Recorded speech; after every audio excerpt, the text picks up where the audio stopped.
Today we are showing off what we've been doing in the garden. I started prepping and preparing the garden maybe about a week ago. So what I'm going to do, I'm going to show you a week's worth of, I guess a week's worth of progress. Also, I want to demonstrate what you can do on a budget. A lot of the things that I've used today or have used this year in preparation for this year's garden is a lot of stuff I had from last year. I only had to purchase the bare minimum to get this garden up and growing. It is a container garden, as you can see.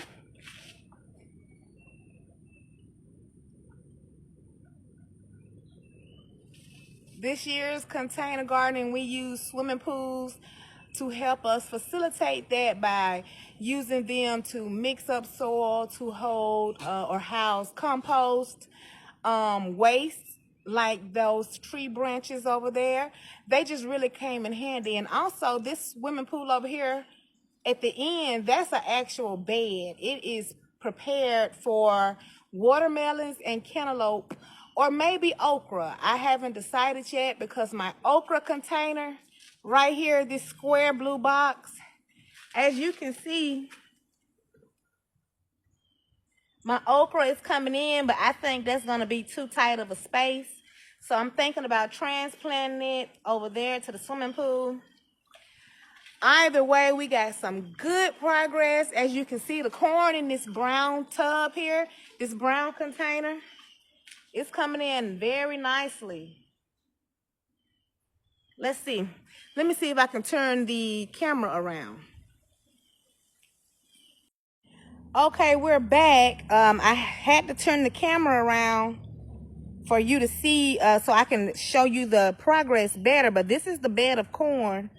As you can see, that looks great. It's coming in, doing lovely. But that's corn. That's sweet corn. This is the okra. I think it's going to come in too thick and I'm going to have to thin it out. I'm thinking about transplanting it over there to that bed right there. That's supposed to be watermelon and cantaloupe. But I seriously think I may have to transplant some of this okra. I think it's going to get too bushy in that box. But I have some squash, I have some lettuce and some cabbage.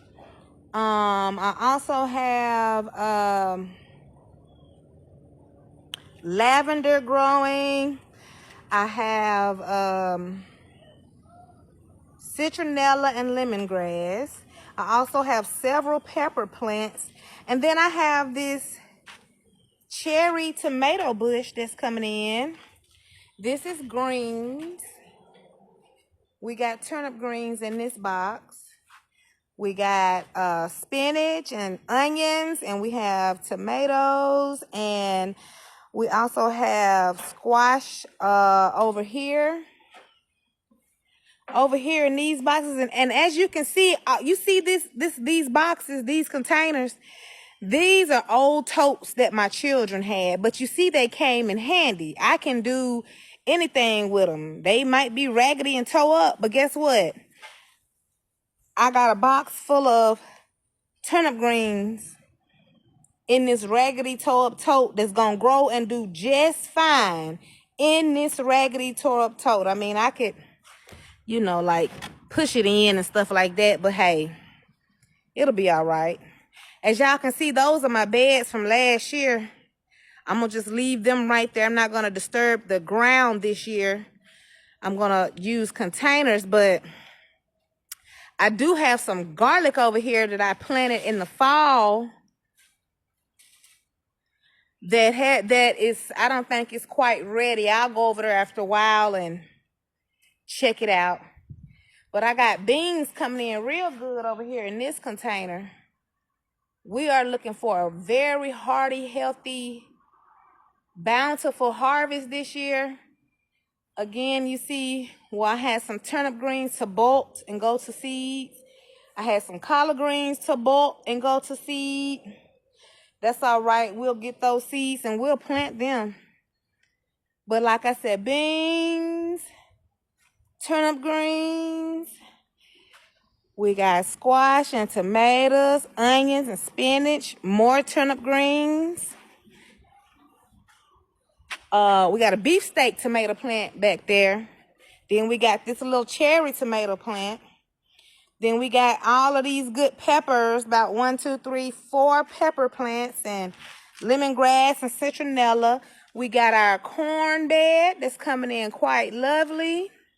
I seriously think I'm going to go back and in between these rows, plant more beans and let them climb up the corn stalks. And those beans over there, I got 2 trellises that I'm going to have put together to put over there.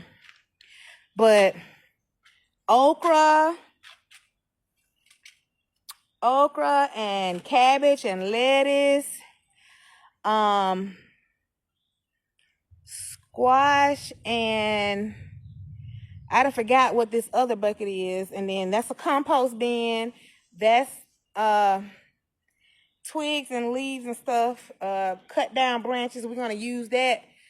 We got a couple of more containers we're going to use. We're going to pull together and get those started here pretty soon. But I just wanted to go ahead and start something.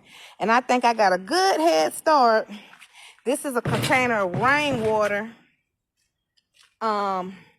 Because rainwater to me is the best for a garden. If you don't have nitrogen infused water or mineralized water with potassium, phosphates and things, magnesium, manganese, all those types of things that go into a garden. Those are all nutrients that you need to cater to your garden so it can flourish at its highest level.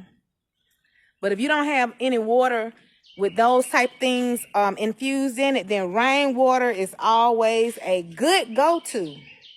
But either way, I just wanted to give you all an update on what's going on with the garden. We got a good head start. This is about a weekend. And again, like I said, if you had been following me from last year, you see these are the same buckets and containers from last year.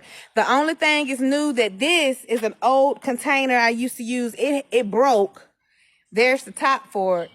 But it broke, so I just converted it into a corn bed. And then I did incorporate the swimming pools this year. But as far as container-wise, that's pretty much this. We didn't have that last year, so to catch the rainwater, so that's something different. But I'll keep you posted on the next step or the next phase of our container garden this year. But in the meantime, be blessed and keep on getting it. Don't never stop getting it now. I don't care what it is. If it's positive, keep on getting it. Keep on getting it. Until next time, y'all. Like I said, I'll be back to show you the next phase of this container garden project. Y'all be cool out there. Stay blessed. Bye.